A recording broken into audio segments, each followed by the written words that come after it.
Good evening, everyone, and welcome to another exciting edition of the Wednesday Palaver.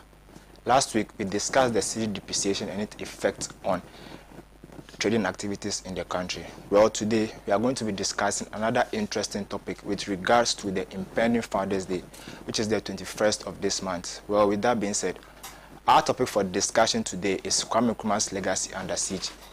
That is, Government Kwame Nkrumah Memorial Park and Mausoleum Rehabilitation Project. Government Kwame Nkrumah Memorial Park and Kwame Nkrumah Memorial Park and Mausoleum Rehabilitation Project. With that being said, what are your thoughts, comments, and queries on that? We'll be going to our various social media handles to take comments, queries, and issues that are going to be raised. As we usually do, this program is essentially meant to make it possible for as many of us out there in our offices, our homes, and probably in our cars to be able to contribute to this discussion from any part of the globe. Of course, we're going to be allotting some minutes to our wonderful studio audience here to raise their comments, queries, and also make a suggestion. With that being said, ladies and gentlemen, we are honored to have with us today the General Secretary of the Socialist Movement of Ghana as our guest and special speaker for today's edition. One more time, with a warm welcome and a round of applause, shall we hand over to the lead discussant for today's edition, Comrade Kwesi Pratt Jr.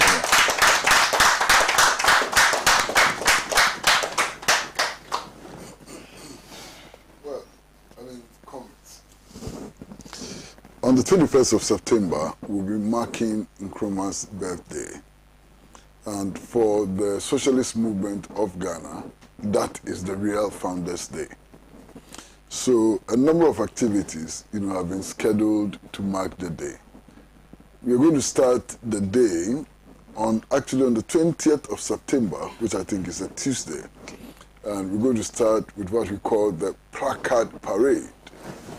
Militants of organization, activists of organization are going to start from the Black Star Square, holding placards, which describe Nkrumah, which describes why we think that that is the true Founders Day. And they're going to stand from the Black Star Square all the way to the Bank of Ghana headquarters. That should be sometime in the morning, I guess around 10 a.m. on the 20th. Okay. Then, on the 21st of September itself, at the headquarters of the Socialist Movement of Ghana, there's going to be the Grand Symposium. And we expect that Professor Raymond Atuguba will be one of the principal speakers on that day. We have also invited Dr. Gamal Nasser Adam, who is the Vice President of the Islamic University, also to be there with us and to speak to the issue.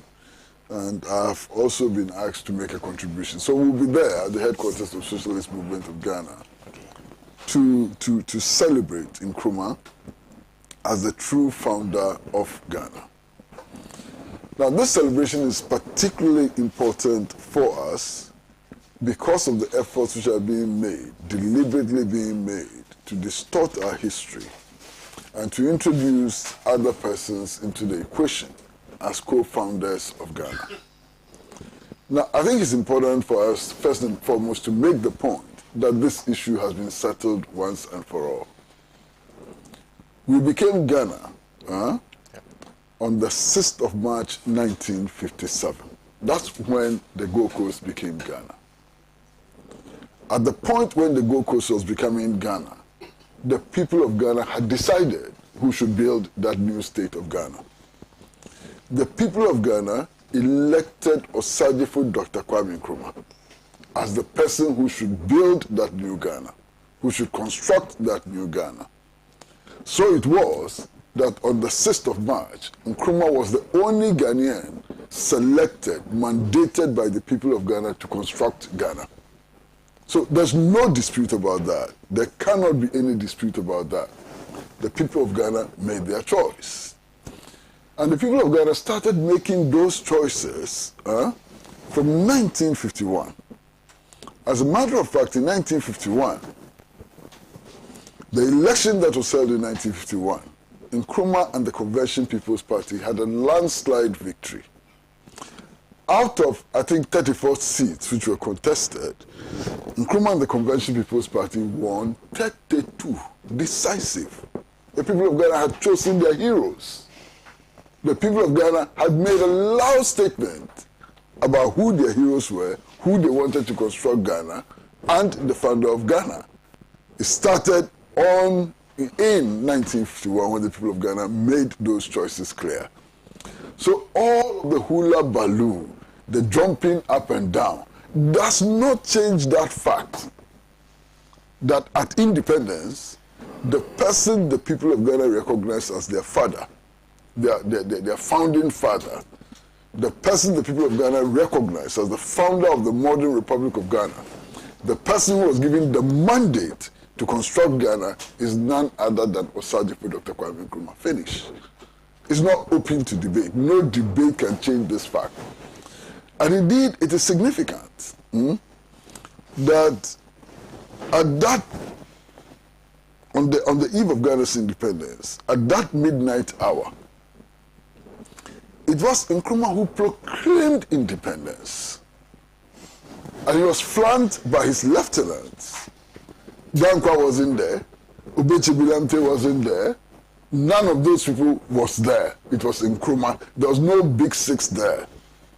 Indeed, those who were there that night included Annie Welbeck, it included Krobo Duse, Kwabena Bedema, Kojobo Tio, Kingsley Hayford, and Osagyefo Dr. Kwame Nkrumah. These were the 6 people on the podium.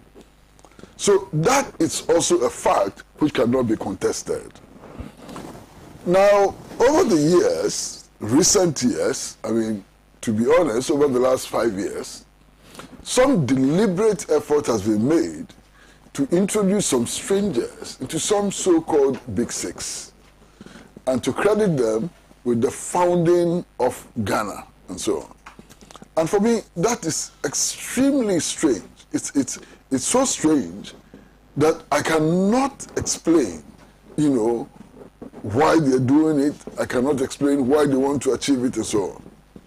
Now, on that basis, they've gone further to say that because independence could not have been founded by one person, only one person could not have struggled for independence.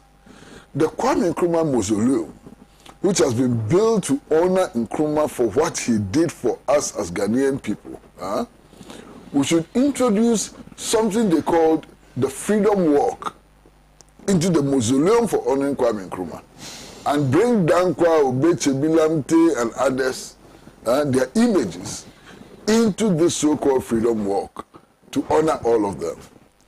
And that is so ridiculous, it's unbelievable. I know why it's so ridiculous. The same people who are making this argument, they find nothing wrong with Dankwa Circle. You understand? Dankwa Circle is in honor of Dankwa for the contributions that he made for founding the UGCC and so on.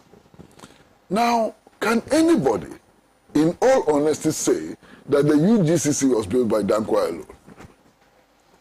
Now, if the UGCC was not built by Dankwa alone, and they can erect a circle for Dankwa alone, how come that Nkrumah cannot have his own mausoleum?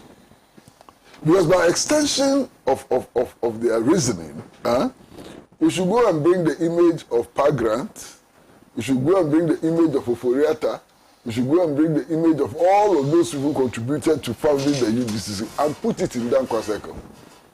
So Dankwa Circle will now become Dankwa, Oforiata, all of them. But they're not doing that to Dankwa Circle. You understand? In Accra, we have another circle named Akufo-Addo Circle. Akufo-Addo Circle. Why? Is Akufo-Addo the only person who made that contribution? Why do we have just an Akufo-Addo Circle? Does it make sense? Do you begin to see how ridiculous these people sound? Because they have a Dankwa Circle, they have an Akufo-Addo Circle dedicated to only Akufo-Addo.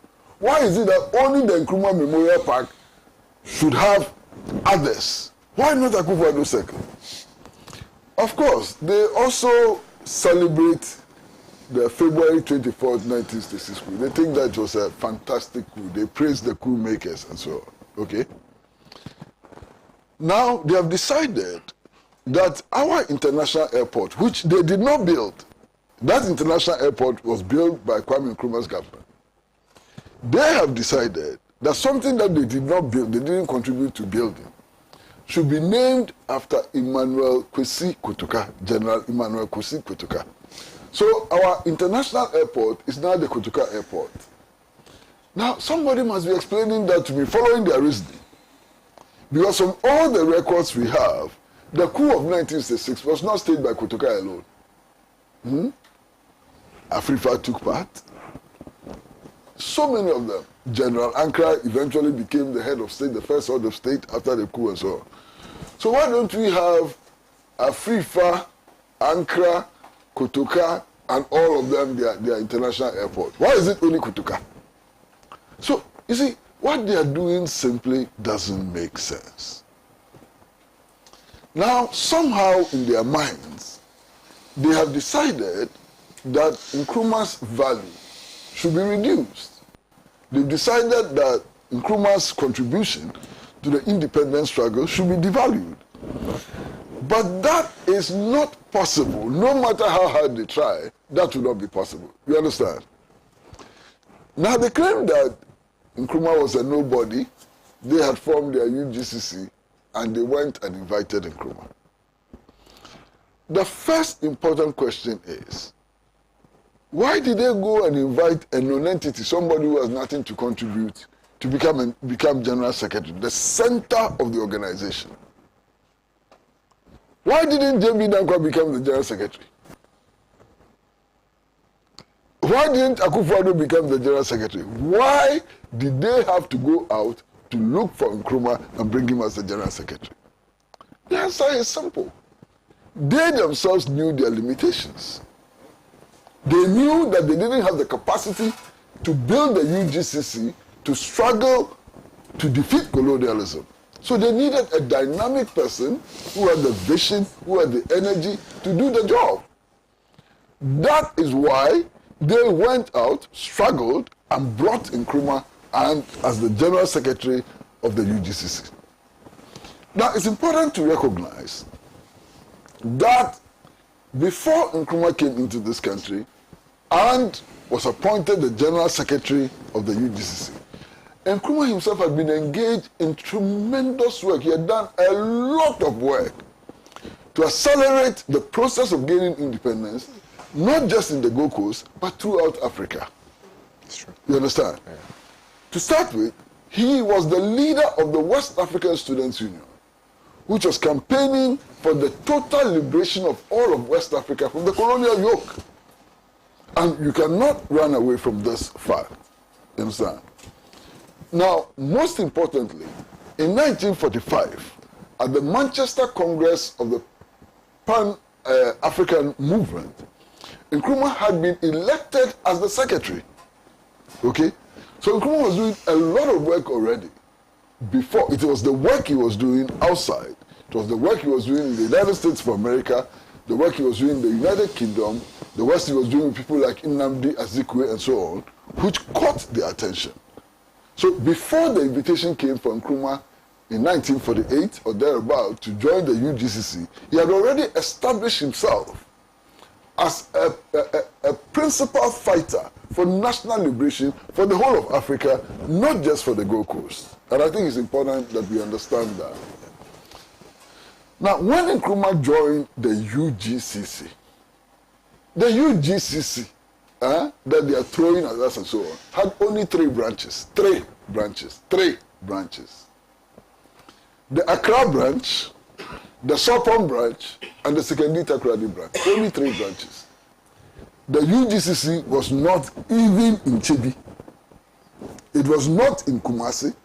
It was not in Tamale. It was not in Bolgatanga. It was nowhere. Within a year or so, after assuming office as General Secretary of the United Gold Coast Convention, the UGCC was everywhere in Ghana. It was in every village. It was in every town. It was everywhere. You understand? Yeah. So, who built the UGCC? When we are talking about the UGCC which led Ghana to independence, Are we talking about that UGCC which had only 3 branches? Or we are talking about that nationwide movement which had branches everywhere? Which of them led Ghana to independence? Now, the other significant thing is that by the time Nkrumah joined the UGCC was just a coffee drinking club of friends, of lawyers, and so on. They met, sent petitions to the governor, to the Queen of England, and so on. Nkrumah transformed it into a militant mass movement. Built a women's wing for the UGCC, built a youth wing for the UGCC. In addition to that, linked directly to organized labor. That is what gave the UGCC its strength. Linked the UGCC also to the Ex-Servicemen's Association and so on. So he made it a mass movement. In fact, Nkrumah transformed the UGCC into the first mass-based political movement in Africa and actually led the struggle for national independence. But you see, these days everything is challenged and you have to get your facts right. Now, what are some of the facts that we are getting right? On June 12, 1949, following the dispute between Nkrumah and the UGCC leadership and so on, Jenkrejewu and others decided that Nkrumah should break away from the UGCC. So on the back of Jenkrejewu, Nkrumah signed his letter of resignation from the UGCC. When Nkrumah left the UGCC that day, the UGCC became an empty shell. Empty shell, complete empty shell. So that in 2 years from there, when the elections were organized, the CPP won a landslide victory. That is a verdict of the people of Ghana. It is not me who is making that up. When Nkrumah left the UGCC, he left with the women's wing, he left with the youth wing, he left with the Ex-Servicemen's Association, he left with organized labor, and the UGCC became an empty shell. To the extent that in the general elections which followed in 1951, why? They had only 2 seats, 2 seats. That's what they had. That's a verdict of the people of Ghana. And it is interesting that in that election, even the verdict of the people of Achimwe-Buakwa was clear. J.B. Dankwa lost elections in his own hometown. His own brothers, cousins, sisters, uncles, and aunts decided that he was not fit to be in parliament, not to lead Ghana, but to be in parliament. So he could not even go to parliament. Now, recently I made this statement somewhere, and some people wrote all kinds of things, challenging what I had said. One of them actually said that I need to go back to junior secondary school to learn history and so on. That's rhetoric, man. You understand? And I was reading this guy, and I decided that he was not even worth a reply. Because the historical record is there. J.B. Dankwa went to the Legislative Assembly.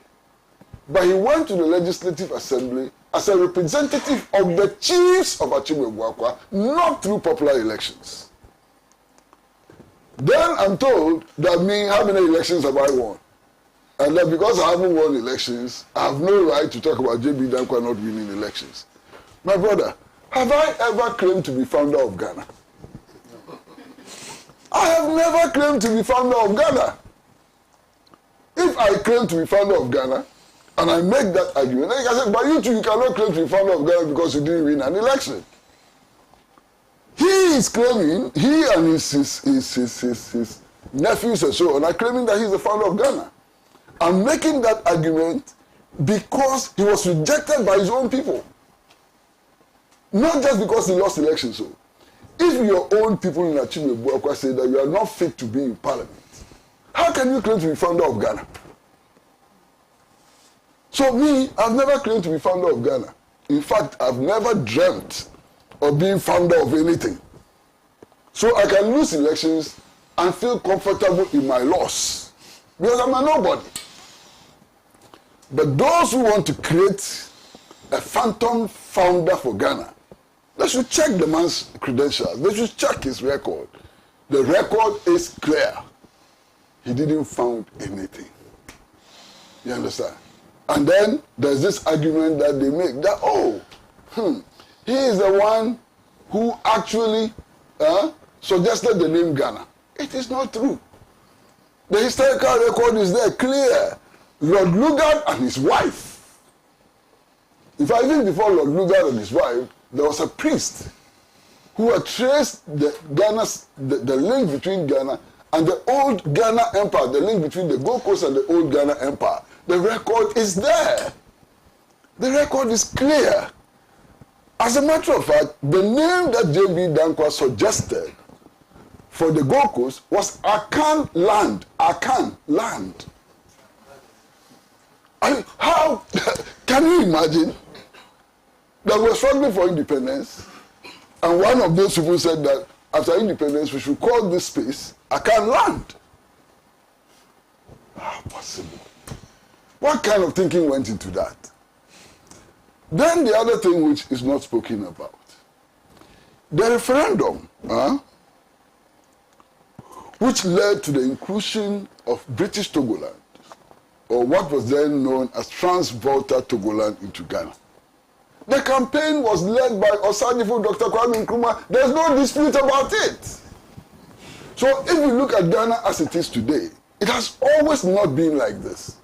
Something went into bringing in Trans-Volta Togoland, consolidating Ashanti's place in Ghana, and bringing the Northern Territories also into Ghana. Something happened. What did J.B. Dankwa do to bring Trans-Volta Togoland into Ghana? Somebody should tell me.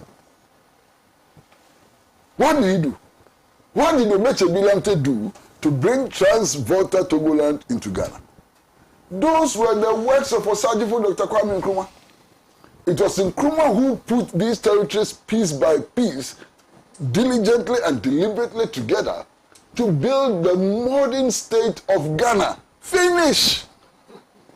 No argument. Finish. No argument at all. So we believe very, very strongly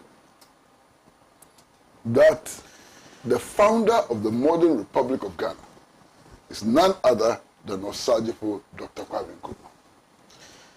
Now, as for the argument that one person cannot found a nation, cannot found a republic, they should make that argument to the Marines, not us. Why? Fidel Castro led his insurgents onto the Sahara Peninsula, and they fought, and they liberated Cuba from the Batista dictatorship. It included Che Guevara, it included Camilo, it included many others. But Fidel Castro is the primus inter pares of that struggle. There's no doubt at all. Fidel Castro is the founder of the modern state of Cuba. It doesn't mean that he was the only person who fought the Batista military. Che Guevara was there, Camilo was there, many others were there. The world recognizes Fidel Castro as the founder, no doubt about that. So if the world recognizes Fidel Castro as the founder of the modern state of Cuba, who then is the founder of the modern state of Ghana? Before Fidel Castro, there had been other nationalist agitators, nationalist leaders, and so on. You understand? Before him. And Fidel recognizes them and their role. But they are not founders of the modern Republic of Cuba. Okay? Everywhere else you go. Where else? Kaunda, Zambia. Kaunda is the founder of the modern Republic of Zambia. There's no dispute about it. Is Kaunda the only person who fought to liberate the Zambia from the colonial yoke? He's not. You go to Tanzania, it is Nyerere. You know, so let them continue to beat about the bush. There's no problem. Massa, I bet you, all of you in the studio, and those of you who are listening to us, take a trip to Aflao. Don't go far. Aflao. And the first person you meet in Aflao, ask him or her, who is J.B. Dankwa and hear what you will hear. Nobody knows the man. He made no impact. And yet, there is no corner in the world that Nkrumah's name doesn't resonate. No corner in the world. Everywhere you go. You understand? The whole of Africa. We built the Organization of African Unity, which is now the AU, African Union. All of Africa decided that the one man whose statue should be in front of the AU building as a symbol is Socialist Dr. Kwame Nkrumah. Yes. The whole of Africa decided. Look, the British Broadcasting Corporation did a survey for Africans to decide who is the greatest African of the millennium. They voted overwhelmingly for Kwame Nkrumah. It's not about Ghana, it's about the whole of Africa. He is the primus inter pares in the whole of Africa. Where is this argument coming from? I've traveled around the world small. I went to Havana in Cuba. Kwame Nkrumah statue in Havana, the center of Havana, Kwame Nkrumah statue. I went to Mali, and the biggest statue of Kwame Nkrumah that I've ever seen is in Mali. You go to Guinea, there's Nkrumah statue. Then I went to Kenya for the World Social Forum and so on. The most prominent street in Kenya is named after Kwame Nkrumah. You go to Madame Tussauds in London, Kwame Nkrumah's effigy is standing there. This is the funkiest of all. I was in the United States of America, in the Los Angeles area, and some friends of mine said we should go to church. I don't like going to church. I think it's a waste of time. I mean, I don't like this idea of waking up in the morning, taking your bath, putting your best lavender on, polishing your shoe, and going to stand in some room for some priest to come and talk nonsense to you. So I don't like going to church. You understand? But my friends were so persuasive that I decided to go to church with them. My goodness, what happened in church? The priest in the church describes Nkrumah as the African prophet. Nkrumah is celebrated as a prophet of God in churches. And then you sit in your 2x4 conference rooms here and so on, and you're running him down. What are you going to achieve? You know, it is like, how do I describe it? It's like sprinkling a cup of water on the back of a dog. Small shake of body, all the water will go down. It doesn't stick. It doesn't stick. I mean, two very distinguished academics, Eckhart Nelson and another one. Can anybody remind me? Eckhart Nelson and somebody else. They have done a brilliant compilation which speaks to the allegation that Nkrumah was a dictator and that he brought in the Preventive Detention Act and so on. And they've given details. What events took place to compel the newly independent government to introduce the Preventive Detention Act. If you go and buy grenades and you start exploding the grenades among school children, killing them, like Madame Asantua who died last year, if you hire policemen to go and shoot the president, you understand? Long before independence, Kwame Nkrumah was staying in a house near the Malata market with his mother, Madame Nyaniba. He had not become president then. They went and bombed that house. Now, they claim that we were bombing him because the man was not in power. You started bombing him. So how can you use dictatorship to justify that? In any case, Ghana was not the first country in the world to introduce the Preventive Detention Act. As a matter of fact, India did. Many countries did. As we sit in the studio today, Britain has the equivalent of the Preventive Detention Act, this anti-terrorism law that Britain has passed, that Germany has passed, that the United States of America has passed as well, they are the same, like the Preventive Detention Act. So those who say that Nkrumah was a dictator because he Parliament enacted the law and he signed, we should understand that. It was Parliament which enacted the law. He, as Prime Minister or President, only signed the law. Are they saying, can they say that the United States of America is a dictatorship under Biden? Will they say that Britain under Liz Truss is a dictatorship? Me, I think that they are dictatorships, but they cannot say it. You understand? And if they cannot say it, how then does Nkrumah become a dictator on the basis of the Preventive Detention Act, which they instigated? In any case, when Nkrumah was overthrown on February 24, 1966, what happened? They claimed that they had removed the Preventive Detention Act, but they then replaced it with the Protective Custody Law, which had the same provisions as the Preventive Detention Act. So what moral authority do they have to be talking about Preventive Detention Act and so on? Anyway, comrades, look, this is a conversation for all of us. I'm happy that all of you came. I'm happy that you listened, but listening is not enough. Let us all participate in this discussion. Thank you very much.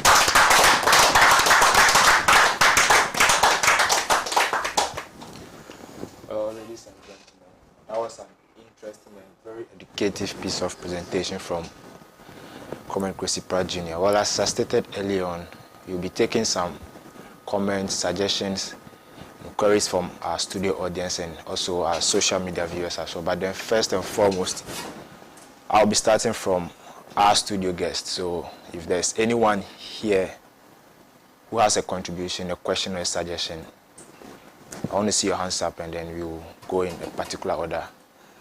So I think we have 4 hands.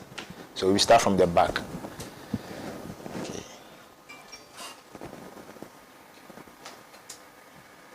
Very interesting what we just heard. And I just want to add one more to something that was similar. Somewhere in 79, I arrived in London. And my first job, when I entered this place, then this man from Turkey, and he asked me, where are you from? And I said, from Ghana. Oh, Kwame Nkrumah. And the man talked to me about Kwame Nkrumah that I've never known. And so it is true, he is a great man, not only here in Africa, but in the whole world. That's what I want to say.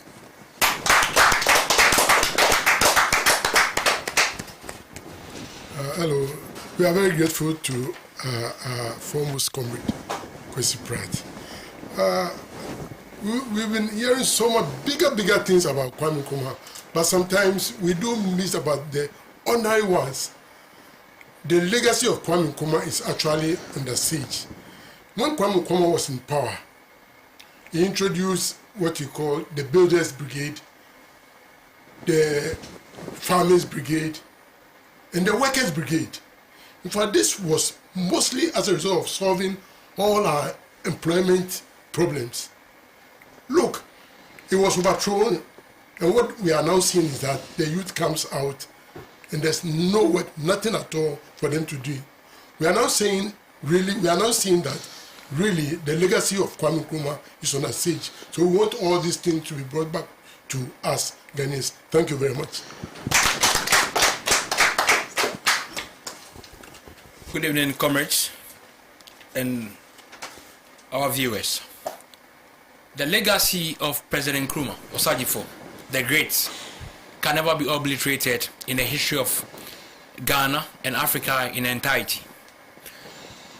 I can say vividly, without Nkrumah, we wouldn't have been sitting here because he sent Koblak Badama to the United States of America to sign the deal for Akosombo Dam to be constructed. That's how come we have electricity today. There's Pantine Hospital, the Tamamoto Way, that's the longest, better road we have in this country. Even they fill with bitumen, but it's still lasting long. Okay, who's the man in Nkrumah? Nkrumah was the man who stood out tall amongst all the rest. When you go to South Africa, like Kwesi Pratt rightly said, there was Albert Lutuli, Chris Hani, all the rest in the fight against apartheid. But the man Nelson Mandela stood out tall. When you go to Burkina Faso, it was Captain Sankara. He was cut, shredded into pieces by Blaise Compaoré, but still Sankara's name stood out tall.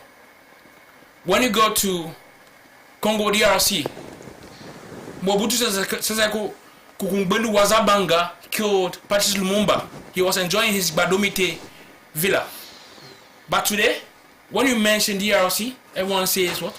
Patrice Lumumba. That's the name, Patrice Lumumba. Nkrumah did a lot. Go to Atomic Energy today and see the lands Nkrumah has preserved. Then Nkrumah was thinking ahead. If we have hydro alone wouldn't last long. So he was building atomic energy on the principle that France was running 70% on nuclear energy. Go to Atomic Energy and see. They are both churches. They've sold the lands to people. A lot of projects Nkrumah has put up in this country. Now, I printed this specifically from the internet today. There's a quote I would like to take from the Minister for Tourism.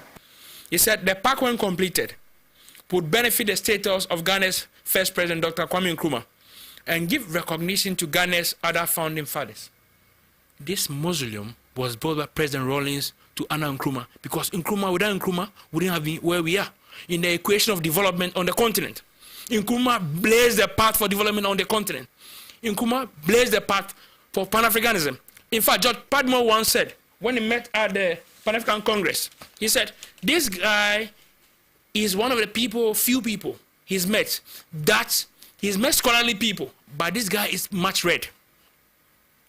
This man always keep gathering wisdom, just like how the squirrel guard his kennel. Nkrumah is the man. Nothing they can do can stop Nkrumah from shining. Thank you. Viva Nkrumah, viva! Viva! Viva Nkrumah, viva! Viva! Abash, history distorted, abash! Abash! Abash, history distorted, abash! Abash! You see, when you travel and you tell them you are from Ghana, then they mention Nkrumah. Yes. Which day were you born? Saturday, oh, Kwame, like Kwame Nkrumah. That is what they will say. We should be concerned. And we should teach our children in school. You see, because they are learning that, oh, Nkrumah was a dictator. Nkrumah was this. Nkrumah was that. He introduced PDA. And so they do not become so much concerned about the achievements of Nkrumah. We sitting here and all Nkrumahs and socialists and Pan-Africanists should rise up and make sure that what they are doing to our children to distort history and make sure that they do not know about the good deeds of Nkrumah will be crushed. Thank you. Hello, good evening. We have a generational thinker. That is Socialist Dr. Kwame Nkrumah. I just want to ask these people, or I just want to ask fellow Ghanaians, we should be truthful to ourselves. This MPP government, are they generational thinkers? We should ask ourselves. They are selfish, greedy people. Look at Akosombo. Look at Temamoto Way. In fact, look at what Nkrumah did. And these people will never appreciate what this man has done. Look, I'm saying it, these people are very selfish. Look, Nkrumah's legacy will be forever remembered. Thank you very much.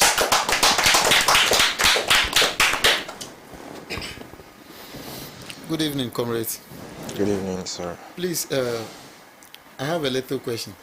I'm asking whether there will be a time where the co-founders, where they will be excavated off from the Kwame Nkrumah Mausoleum Park, and how can we help in that fight?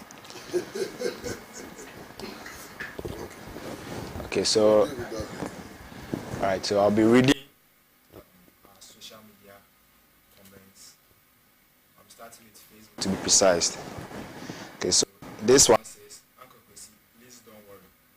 Guinea will always honor Osadifo if Ghana doesn't praise him.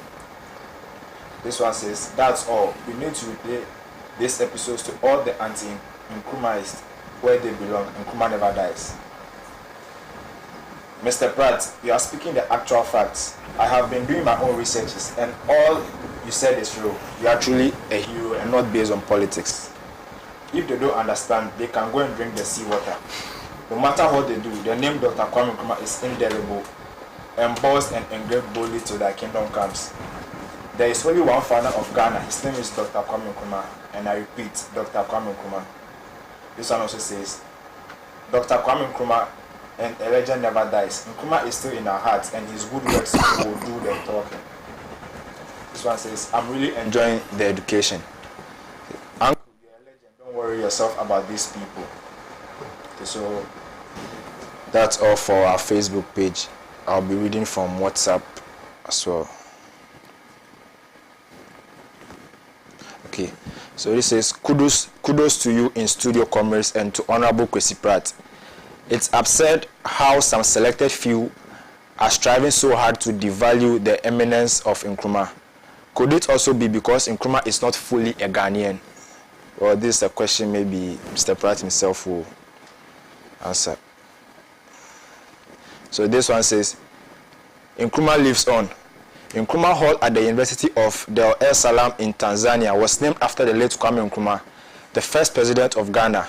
The building has once appeared on the Tanzanian 500 shillings note, and Nkrumah Hall has become an iconic symbol for academic liberty and development.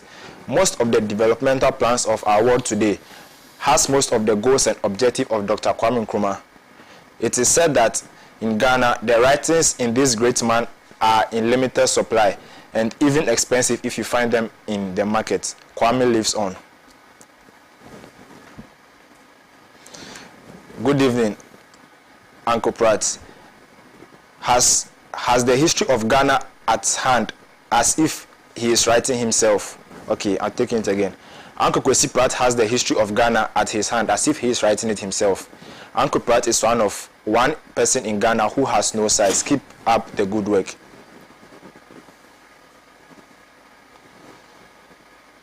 Okay, this one says, God bless you for the tremendous work. Kwame Nkrumah will forever be remembered. I think the messages are much. Okay, so Kwame Nkrumah was instrumental in helping the Black American civil rights movement. The United States CIA video can be found on YouTube.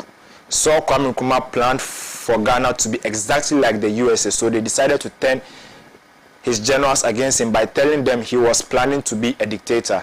The entire interview is on YouTube. I'm a Black American whose lineage goes back to those who arrived in slave ships and were already here when Columbus arrived.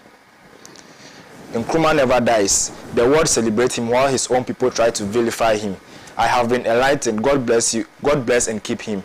Great presentation from Father Kwesi Pratt.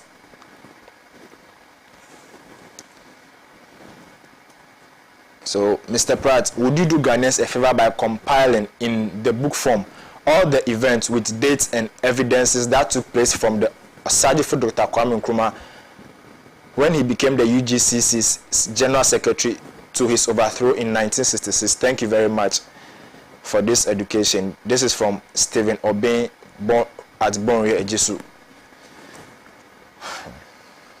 The messages keep coming. Well, it says, it's very true, Kwame Nkrumah is everywhere. It's very true, Kwame Nkrumah's name is everywhere. Okay, so this will be the last one I'll be reading out. It says, he is the greatest blessing to the country Ghana. Well, viewers, the messages are much, and due to time I'll not be able to read all, but then we'll make it our possible best to read it next week. So for now, we'll hand over to our lead discussant to address the comment that have come from our studio audiences and also that which has come from our various social media handles. Over to you, Kwame Kwesi Pratt. On many occasions, I've been urged or asked to write all of this, put it in books and so on. But the books are already there, which tell this story. You understand? The Black Star of Africa, I think, which was written by Basil Davidson, tells this whole story. You understand? And there are many other books, you know. But Basil Davidson's book is interesting. and you can find it in the bookshops, in all history bookshops that sell history books. Basil Davidson. There are many others who have written. June Mill, who was the literary executor of Nkrumah, has also written a book. And then, interestingly, Nkrumah, while serving as president, was disciplined enough to find the time and energy to write 13 books. 13 books. And that's remarkable. Now, all of these 13 titles that Nkrumah wrote are also available. And you can find these books at the Freedom Bookshop on the Laimomo Street, I think Asylum Down. You can find these books there. So they also tell the story. I mean, his autobiography tells a very interesting story. You know, right from childhood, Nkrumah wanted to liberate his people. And one of the early choices he made was that he wanted to become a Catholic priest. Nkrumah thought that his people needed salvation. And he believed at that point that they would find salvation in heaven. So he wanted to wear the cassock and pray for them and encourage them to go to heaven. That's salvation. And then he became a disciple of Kwesi Agri. He went to the United States. He joined the anti-racist movement. He became a Pan-Africanist. He died as a Marxist. You understand? But the trajectory is there. At every point in his life, he wanted to liberate his people. And that is very, very clear. And you can get that from all these books, you know. One of the books that I recommend very, very strongly is the book titled The Dark Days in Ghana, which he authored himself, which describes what happened after the 1966 coup and how Ghana was put in reverse gear. It's a very interesting book. The other book that is most interesting, which was also authored by Nkrumah himself, is Africa Must Unite. It is in that book that Nkrumah makes the argument that Africa has more than 50% of the total resources of the world. And therefore poverty in Africa cannot be explained, must be explained somehow. Because if you have 50% of the world's resources, why are we poor? And he makes the strong argument that unity of African states can lead to consolidation of our control over our natural resources and the exploitation of our natural resources for the benefit of the African people. I think that's a classic book. The other classic book that I think Nkrumah wrote was Class Struggle in Africa. It was in this book that he admitted that there's nothing like African socialism, and that socialism is scientific, and that its principles are applicable everywhere in the world, and so on. So these are interesting books. But beyond that, the socialist movement of Ghana has published a book, which I think is a classic, because it deals with all the different subjects, you know. And this book is called Fight Back, a response to anti-Nkrumah provocations. It's one of the most popular books that the socialist movement of Ghana has ever published. So that is also available, and people can also get that also from the Freedom Bookshop in Asylum Down, Laimomo Street. If you Google it, you'll find it. Then there's another very, very interesting book which has also been authored by the socialist movement of Ghana. And that book is called The Great Deception. It's titled The Great Deception, How the CIA Overthrew Nkrumah.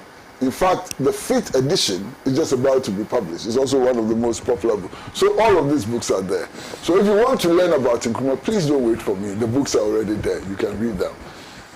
If I write, it will be good and so on. And I'm trying desperately to write. But let me assure you that writing is not an easy enterprise. It's a very difficult enterprise. It's not for people like me. That's why one of the reasons why I admire Nkrumah. One book, look at how I'm struggling. He wrote 13. You understand? And then, from the comments that were made from the audience, it is clear that Nkrumah did very extraordinary things and made an extraordinary impact on people. You know, the story is told of a scene in the United Kingdom I mean, blacks were not respected. They didn't think they were capable of anything and so on. Then Kwame Nkrumah established the Ghana Airways. Huh? So in the United Kingdom, a plane lands, Ghana Airways, it lands on the tarmac. And the British people, for the first time in their lives, are seeing a plane piloted by Africans, stewards, Africans. Everybody on that plane is an African. The inspiration it gave to black people in the UK and beyond is beyond imagination. Today we take it for granted. In those days, we were not taking for granted. For a plane to land, for all crew members to be black, it had never happened before. Nkrumah made it happen. It became a source of inspiration and so on. And I think it's important that these little things should be noted because they tell stories. I had an uncle who used to work on the Black Star Line. You know, it was a shipping line which was established also by Nkrumah. And he tells me about when they first landed in Liverpool. Nobody could believe it. Captain, black man. Evening steward, black man. Everybody, black man, in their beautiful uniforms. And it provided such a huge inspiration for Africans everywhere. The fact that you had a Ghanaian flag ship, a ship owned by Ghana, and every crew member was a black person, was most inspiring, and so on, and many other stories. You know, there's only one person in the world, one, who died. And only heads of states could carry his coffin. Have you heard it before? Nkrumah's coffin was carried by heads of states alone, not by soldiers, not by policemen, not by family people. Heads of states carried Nkrumah's coffin.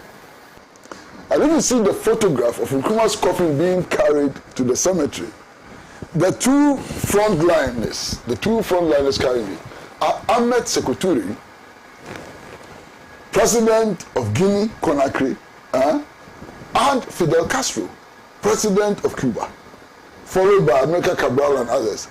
Only heads of states carried his coffin. It has never happened before. Now how come that this one person, from a very small village in the western region in Kofu, he dies, and only heads of states carry his coffin? That's a huge statement about who he was. I've never heard in my life. Not even Lenin's coffin was carried by heads of states. Nobody has died in the world whose coffin was carried only by heads of states. Aside from Dr. Kwame Nkrumah. I haven't heard about any president who died, who was president in two countries. Never heard of it before. Nkrumah was president of Ghana and was president of Guinea. Never heard of it before. And then we talk about the achievements of Nkrumah and so on. Yes, it is important to mention those physical structures that he constructed. The Mamoto Way, Akosombo Dam, the Ghana Education Trust Schools, so many of them. The Gihok factories and so on, the shoe factory, the tannery factory, the meat factory and so on. You will not finish. State Fishing Corporation, shipyard and dry dock. If we want to list the factories that Nkrumah built, the industries that Nkrumah built, the time we have will be too short. We can't finish. Those are important achievements. But the most important achievement that nobody can destroy is the ideas which led to making these projects realities. And those ideas are still there. You understand? Those ideas are still there. We need to take those ideas and to move forward with those ideas. You understand? His idea of developing mini hydro projects around the country and so on. He didn't just want to build Akosombo and leave it. He had plans for developing mini hydro projects which will be used for irrigation, not one village, one dam. These were mini hydro projects which were going to provide electricity, which were going to provide water for agriculture, and so on. All those plans are still there, and we can build on those plans, to move forward. As far as I'm concerned, for as long as these ideas exist, for as long as we have the possibility of these ideas flourishing, Nkrumah never dies. And whether they like it or not, Nkrumah never dies. And Nkrumah will remain the propeller of the African revolution. Nkrumah will remain the propeller of the effort to unite Africa. Nkrumah will remain the propeller for the effort to provide better living and working conditions for the African working people. And nothing can change that. Nkrumah forever. We will all meet on the 20th of September in the morning with our placards in front of the Kwame Nkrumah Mausoleum. And on the 21st of September, all of us will meet at the headquarters of the Socialist Movement of Ghana to salute, to give a red salute to Sergeant Dr. Kwame Nkrumah, and to tell his detractors that we will never allow them to succeed. They would never succeed, and we shall win. Thank you all very much for participating. Well, ladies and gentlemen, we have come to the end of another exciting edition of the Wednesday Palaver. We'd like to say a big thank you to each and everyone for managing to make it to the studio. Your presence is well appreciated. Not leaving out our cherished viewers who participated from various locations of the continent. Really appreciate your participation. And also a very big thank you to each and every one of you who contributed to the success we witnessed here today. We're saying a big thank you once again. Well, that's coming on behalf of the producer of this show, Makiza Latifa, and also the director. Well, a very big thank you to our lead discussant today, Comrade Kwesi Pratt Jr. Tune in same time next week for another exciting and interesting topic on the Wednesday Palaver. Until we meet again same time next week. It's a goodbye.